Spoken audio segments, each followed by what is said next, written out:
जय जय राधा वल्लभ गुरु हरिवंश श्री वृंदावन श्री बेनचंद्र। जय जय राधा वल्लभ श्री हरिवंश श्री वृंदावन श्री बेनचंद्र। ओम श्री परमात्मने नमः। श्री गणेशाय नमः।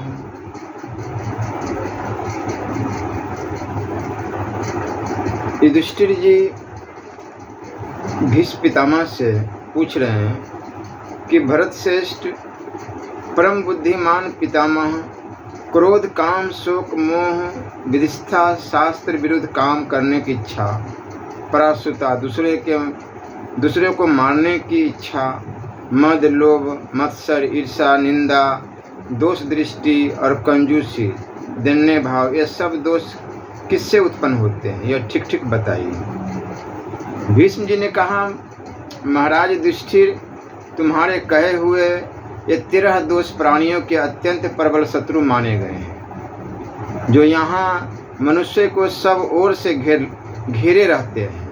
ये सदा सावधान रहकर प्रमाद में पड़े हुए पुरुष को अत्यंत पीड़ा देते हैं। मनुष्य को देखते ही भेड़ियों की तरह बलपूर्वक उस पर टूट पड़ते हैं। नरश्रेष्ठ, इन्हीं से सबको दुख प्राप्त होता है। इन्हीं की प्रेरणा से मनुष्य की पाप कर्मों में प्रवृत्ति होती है। प्रत्येक पुरुष को सदा इस बात की जानकारी रखनी चाहिए।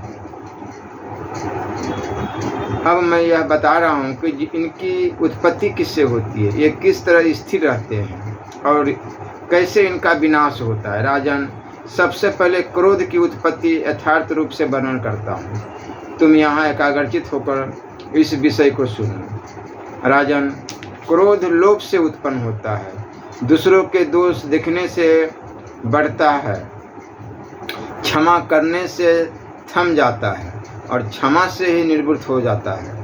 काम संकल्प से उत्पन्न होता है, उसका सेवन किया जाए तो बढ़ता ही रहता है, और जब बुद्धिमान पुरुष उससे विरक्त हो जाता है तब वह काम तत्काल नष्ट हो जाता है।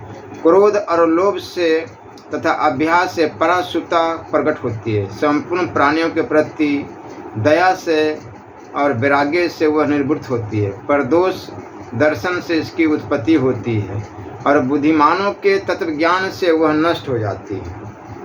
मोह अज्ञान से उत्पन्न होता है और पाप की आवृत्ति करने से बढ़ता है। जब मनुष्य विधानों में अनुराग करता है तब उसका मोह तत्काल नष्ट हो जाता है।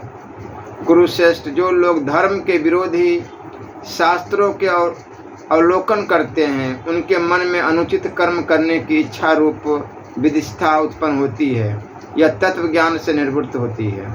जिस पर प्रेम हो उस प्राणी के वियोग से शोक प्रकट होता है, परंतु जब मनुष्य यह समझ ले कि शोक व्यर्थ है, उससे कोई लाभ नहीं है, तो तुरंत ही उस शोक की शांति हो जाती है। क्रोध लोभ और अभ्यास के कारण पराश्रुता अर्थात दूसरों को मारने की इच्छा होती है। समस्त प्राणियों के प्रति दया और वैराग्य होने से उसकी निवृत्ति हो जाती है। सत्य का त्याग और दुष्टों का साथ करने से मत्सर दोष की उत्पत्ति होती है। तात, श्रेष्ठ पुरुषों की सेवा और संगति करने से उसका नाश हो जाता है। अपने उत्तम कुल उत्कृष्ट ज्ञान तथा ऐश्वर्य का अभिमान होने से देहाभिमान मनुष्य पर मद सवार हो जाता है, परंतु इसके यथार्थ स्वरूप का ज्ञान हो जाने पर वह मद तत्काल उतर जाता है। मन में कामना होने से तथा दूसरे प्राणियों की हंसी खुशी देखने से ईर्ष्या की उत्पत्ति होती है तथा विवेकशील बुद्धि के द्वारा उसका नाश होता है। राजन, समाज में बहिष्कृत हुए नीच मनुष्य के द्वेषपूर्ण तथा अप्रामाणिक वचनों को सुनकर भ्रम में पड़ जाने से निंदा करने की आदत होती है, परंतु श्रेष्ठ पुरुषों को देखने से वह शांत हो जाती है। जो लोग अपनी बुराई करने वाले बलवान मनुष्य से बदला लेने में असमर्थ होते हैं, उनके हृदय में तीव्र असूया दोष दर्शन की प्रवृत्ति होती है पैदा होती है, परंतु दया का भाव जागृत होने से उसकी निवृत्ति हो जाती है। सदा कृपण मनुष्य को देखने से अपने में भी दैन्य भाव, कंजूसी का भाव पैदा होता है। धर्मनिष्ठ पुरुषों के उदार भाव को जान लेने पर वह कंजूसी का भाव नष्ट हो जाता है। प्राणियों का भोगों के प्रति जो लोभ देखा जाता है वह अज्ञान के कारण ही होता है। जो लोभ देखा जाता है, जो भोगों की क्षण भंगुरता की देखने और जानने से उसकी निवृत्ति हो जाती है। कहते हैं ये 13 दोष शांति धारण करने से जीत लिए जाते हैं। धृतराष्ट्र के पुत्रों में ये सभी दोष मौजूद थे और तुम सत्य को ग्रहण करना चाहते हो, इसलिए तुमने श्रेष्ठ पुरुषों से सेवन से इन सब पर विजय प्राप्त कर ली है। दूसरों का अहित नहीं चाहने वाले लोग, दूसरों का हित करने में लगे रहने वाले लोग, दोनों में फर्क है। नाम जाप करें, जो भी प्रिय लगे, आपको अच्छा लगे, नाम जाप, राधे कृष्ण कृष्ण कृष्ण, राम कृष्ण, हरि, शिव शिव नाम जाप करें और हमेशा प्रभु का स्मरण रखें कि हे नाथ, मैं आपको कभी भूलूं नहीं। बस इसी से कल्याण हो जाएगा। जो भी कर्म करें गृहस्थी में, सब अच्छे से बीतेंगे, अच्छे से कटेंगे। इसलिए नाम जप बहुत ज़रूरी है। युधिष्ठिर ने पूछा, भरत नंदन, सदा श्रेष्ठ पुरुषों के सेवन और दर्शन से मैं इस बात को तो जानता हूँ कि कोमलतापूर्ण बर्ताव कैसे किया जाता, परंतु निर्हंस पूर्ण मनुष्य और उनके कर्मों का मुझे विशेष ज्ञान नहीं है। जैसे मनुष्य रास्ते में मिले हुए कांटों, कुओं और आगों को बचाकर चलते हैं, उसी प्रकार मनुष्य निरंस कर्म करने वाले पुरुष को भी दूर से ही त्याग देते हैं। कुरुनंदन, निरंस मनुष्य इस लोक और परलोक में भी सदा इस शोक की आग से जलता रहता है। अतः आप मुझे निरंस मनुष्य और उसके धर्म कर्म का यथार्थ परिचय दीजिए। भीष्म जी ने कहा, राजन, जिसके मन में बड़ी घृणित इच्छाएं रहती है, जो हिंसा प्रधान कुत्सित कर्मों को आरंभ करना चाहता है, स्वयं दूसरों की निंदा करता है और दूसरे की निंदा करते हैं, जो अपने को देव से वंचित समझता और पाप में प्रवृत्त होता है, दिए हुए दान का बारंबार बखान करता है, जिसके मन में विषमता भरी रहती है, जो नीच कर्म करने वाला, दूसरों की जीविका का नाश करने वाला और सठ है, भोग्य वस्तुओं को दूसरों को दिए बिना ही अकेले भोगता है, जिसके भीतर अभिमान भरा हुआ है, जो विषयों में आसक्त और अपनी प्रशंसा के लिए व्यर्थ ही बढ़कर बातें बनाने वाला है, जिसके मन में सबके प्रति संदेह बना रहता है, जो कौवे की तरह वंचक दृष्टि रखने वाला है, जिसमें कृपणता कुट कर भरी रहती है, जो अपने ही वर्ग के लोगों की प्रशंसा करता है, सदा आश्रमों से द्वेष रखता, वर्ण संकरता फैलाता है, सदा हिंसा के लिए ही जिसका घूमना फिरना होता है, जो गुण को भी अवगुण के समान समझता और बहुत झूठ बोलता है, जिसके मन में उदारता नहीं है, जो अत्यंत लोभी है, ऐसा मनुष्य है निरंस कर्म करने वाला कहा गया है। वह धर्मात्मा और गुणवान पुरुषों को ही पापी मानता है और अपने स्वभाव को आदर्श मानकर किसी पर विश्वास नहीं करता है। जहाँ दूसरों की बदनामी होती हो, वहाँ उनके गुप्त दोषों को भी प्रकट कर देता है और अपने तथा दूसरे के अपराध बराबर होने पर भी वह आजीविका के लिए दूसरों का ही सर्वनाश करता रहता है। जो उसका उपकार करता है उसको वह अपने जाल में फंसा हुआ समझता है और उपकारी को भी यदि कभी धन देता है तो उसके लिए बहुत समय तक पश्चाताप करता रहता है। जो मनुष्य दूसरों के देखते रहने पर भी उत्तम भक्षे पेय ले तथा दूसरे भोज्य पदार्थों को अकेला ही खा जाता है, उसको भी निरंसी कहना चाहिए। जो पहले ब्राह्मण को देकर पीछे अपने सुहृदों के साथ स्वयं भोजन करता है वह इस लोक में अनंत सुख भोगता है और मृत्यु के पश्चात स्वर्ग लोक में जाता है। भरत श्रेष्ठ, इस प्रकार तुम्हारे प्रश्न के उत्तर मैंने दे दिया। मनुष्य का परिचय दिया गया है। विग्रह पुरुष को चाहिए कि वह सदा उससे बचकर रहे। भीष्म जी कहते, राजन, संपूर्ण वेदों और एक काम क्रोध लोभ के कारण ही नाना प्रकार के पापों और उनके प्रायश्चितों का वर्णन करते हुए कहते हैं कि धन चुरा ले गए हो तो राजा का कर्तव्य है कि वह उससे आश्चर्य की दक्षिणा देने, पितरों का श्राद्ध करने तथा वेद शास्त्रों का स्वाध्याय करने के लिए धन दे। भरतनंदन, ये श्रेष्ठ ब्राह्मण प्राय धर्म के लिए धन की भिक्षा मांगते देखे गए हैं। इन्हें दान और विद्या अध्ययन के लिए धन देना चाहिए। भरत श्रेष्ठ, इससे भिन्न परिस्थिति में ब्राह्मण को केवल दक्षिणा देनी चाहिए और ब्राह्मणेतर मनुष्य को भी यज्ञ वेदी से बाहर कच्चा अन्न देने का विधान है। इसलिए किसी भी परिस्थिति में नाम जप नहीं छूटे, इसका अवश्य ध्यान रखनी चाहिए। संसार और ये शरीर दोनों नाशवान हैं। जो शरीर के अंदर जो परमात्मा हैं, उनका कल्याण कैसे हो, उनका कल्याण के लिए ही हमें नाम जप करना बहुत आवश्यक है, ताकि लोक परलोक हमारे दोनों बने। ये चोला जो है हमेशा बदलते रहता है। ऐसा कर्म करे जे बार बार ये चोला बदलना न पड़े, आवागमन खत्म हो जाए। राजा को चाहिए कि वह ब्राह्मणों को अन्न की उनकी योग्यता के अनुसार सब प्रकार के रत्नों का दान करे,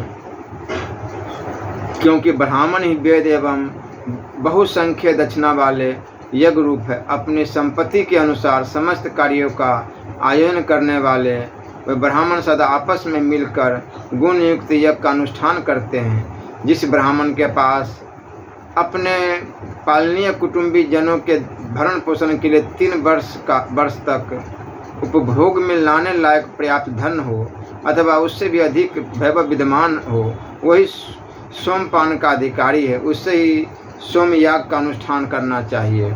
यदि धर्मात्मा राजा के रहते हुए किसी एक कर्ता का विशेष ब्राह्मण का यज्ञ धन के बिना अधूरा रह जाए, उसके एक अंश की पूर्ति शेष रह जाए, तो राजा को चाहिए कि उसके राज्य में जो बहुत पशुओं तथा वैभव से संपन्न वैश्य हो, यदि वह यज्ञ तथा सोमयाग से रहित हो, तो उसके कुटुंब से उस धन को यज्ञ के लिए ले ले। किंतु राजा अपनी इच्छा के अनुसार शूद्र के घर से थोड़ा सा भी धन न ले आवे, क्योंकि यज्ञों में शूद्र का किंचन मात्र भी अधिकार नहीं है। जिस वैश्य के पास 100 गौएं हो और वह अग्निहोत्र न करता हो, तो जिसके पास 1000 गौएं हो और वह यज्ञ न करता हो, उन दोनों के कुटुंबों से राजा बिना विचारे ही धन उठा लावे। जो धन रहते हो उसका दान न करते हो, ऐसे लोगों के इस दोष को विख्यात करके राजा सदा धर्म के लिए उनका धन ले ले। ऐसा आचरण करने वाले राजा को संपूर्ण धर्म की प्राप्ति होती है।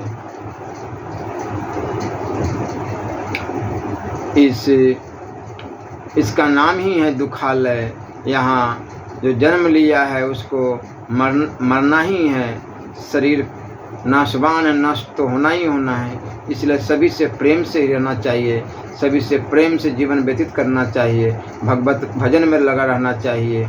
जो भी कर्म क्रिया करे, हर समय हर वक्त मंत्र जाप करने का तो समय नहीं रहता, किंतु नाम जप तो हमेशा कर सकते हैं। नाम अवश्य जपे। नाम की महिमा सभी शास्त्रों में बहुत विस्तार से बताया गया है। एक यही सुगमता है, भगवत प्राप्ति का मार्ग है। इससे बढ़कर कोई अच्छी मार्ग नहीं। केवल नाम जप, राधा राधा या राधे कृष्ण, श्री राम जय जय राम, जो भी अच्छा लगे आपको उसके नाम जाप अवश्य करनी चाहिए। नाम से ही सारे कार्य सिद्ध होते हैं। आप खुद महसूस करेंगे आप खुद देखेंगे कि हमें कितना लाभ पहुंच रहा है। इसलिए सभी बड़े बड़े महात्माओं ने बहुत जोर दिया है नाम जप पर, कि नाम से ही सारे विघ्नों का नाश होगा, हमारा जन्म सफल होगा। नहीं तो हम इसी रूप में ही, मनुष्य रूप में ही हम भगवत प्राप्ति कर सकते हैं। अन्य योनि में तो भोग योनियाँ हैं, उसमें केवल भोगने का है, खान पान, भोग विलास, बच्चे पैदा करना, इसके अलावा तो कुछ भी नहीं देखी जाती।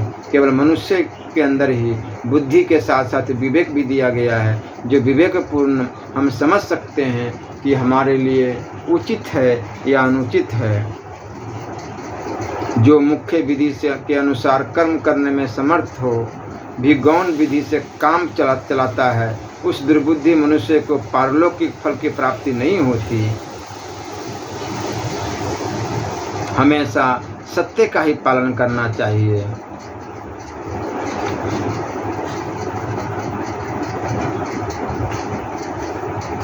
जीवन में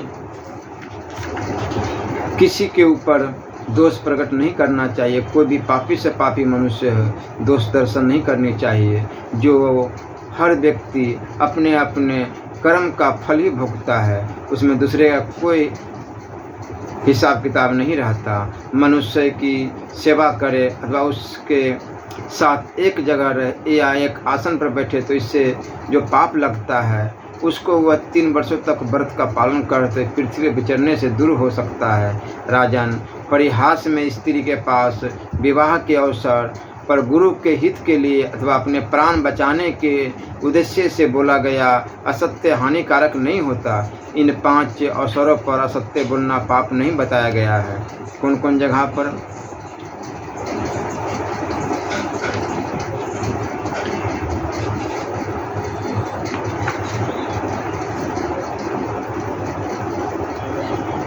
परिहास, स्त्री के पास विवाह के अवसर, गुरु के हित के लिए अथवा अपने प्राण बचाने के उद्देश्य से बोला गया अत्यंत हानिकारक नहीं होता या असत्य हानिकारक नहीं होता। इन 5 अवसरों पर असत्य बोलना पाप नहीं बताया गया है, किंतु अपना निजी स्वार्थ के लिए तो ये पाप ही है।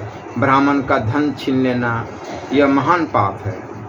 मद्रापान, अगम्या स्त्री के साथ गमन करने की, पतितों के साथ संपर्क रखने से तथा ब्राह्मणतर होकर ब्राह्मणी के साथ समागम करने से स्वच्छाचारी पुरुष शीघ्र ही पतित हो जाता है। पतित के साथ रहने से, उसका यज्ञ कराने से और उसे पढ़ाने से मनुष्य 1 वर्ष में पतित होता है, परंतु उसकी संतान के साथ अपनी संतान का विवाह करने से, एक सवारी या एक आसन पर बैठने से तथा उसके साथ में भोजन करने से वह 1 वर्ष में नहीं किंतु तत्काल पतित हो जाता है। पूर्वोक्त शराबी, ब्रह्म हत्यारा और गुरु पत्नीगामी, इन 3 पापियों के मरने पर उनकी दाहादिक क्रिया किए बिना ही कुटुंबीजनों को उनके अन्न और धन पर अधिकार कर लेना चाहिए। इसमें कुछ अन्यथा विचार करने की आवश्यकता नहीं है। धार्मिक राजा अपने मंत्री और गुरुजनों को भी पतित हो जाने पर धर्मानुसार त्याग दे, और जब तक ये अपने पापों का प्रायश्चित न कर ले तब तक इनके साथ बातचीत न करे।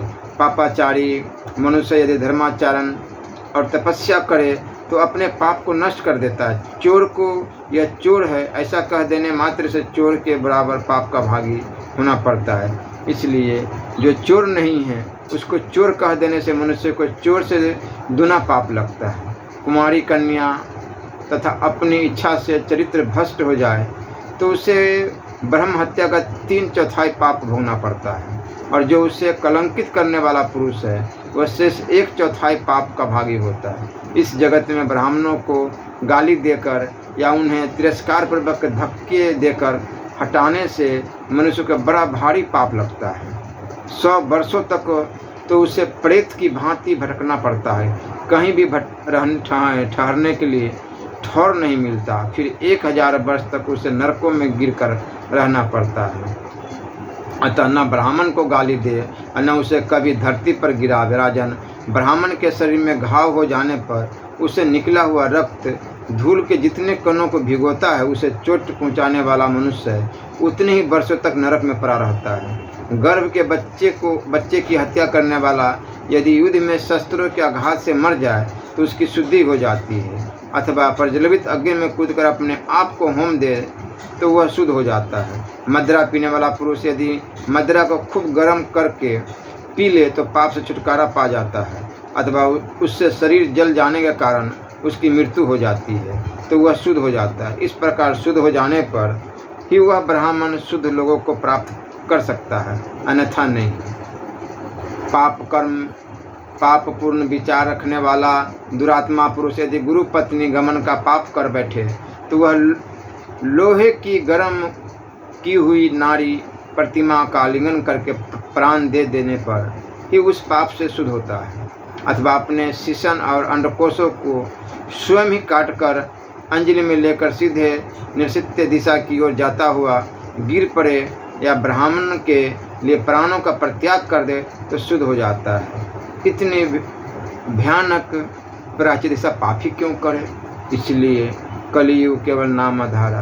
ब्रह्म हत्या करने वाला मनुष्य उस मरे हुए ब्राह्मण की खोपड़ी लेकर अपना पाप कर्म लोगों को सुनाता रहे और 12 वर्षों तक ब्रह्मचर्य का पालन करते हुए सवेरे शाम दोपहर तीनों समय स्नान करे, इस प्रकार तपस्या में संलग्न रहे, इससे उसकी शुद्धि हो जाती है। ऐसा पाप ही क्यों करे? जो अनेकों दंड मिले, इसलिए नाम ही एक सहारा है, दूसरा कोई सहारा नहीं। नाम का आश्रय ले लीजिए, नाम जप कीजिए, राधा राधा या राधे कृष्ण, श्री राम जय जय राम, जो भी आपको अच्छा लगे नाम जपिए। इसी से भगवत प्राप्ति हो जाएगी और आप खुद देखेंगे मेरे जीवन में कितनी अच्छाई आ रही है। आप खुद भगवत दर्शन होने लगेंगे। भगवान स्वयं अंदर में बैठे हुए हैं हृदय गुफा में, आपको खुद नज़र आने लगेंगे। अभी नज़र नहीं आने का कारण, दिखाई नहीं देने का कारण, क्योंकि आपकी अंदर की चक्षुएं भी बंद है, बाहर की चक्षुएं भी बंद है। इसीलिए मन पर कंट्रोल करें। मन पर कंट्रोल करने के लिए केवल नाम जप। श्री राधा वल्लभ लाल की जय।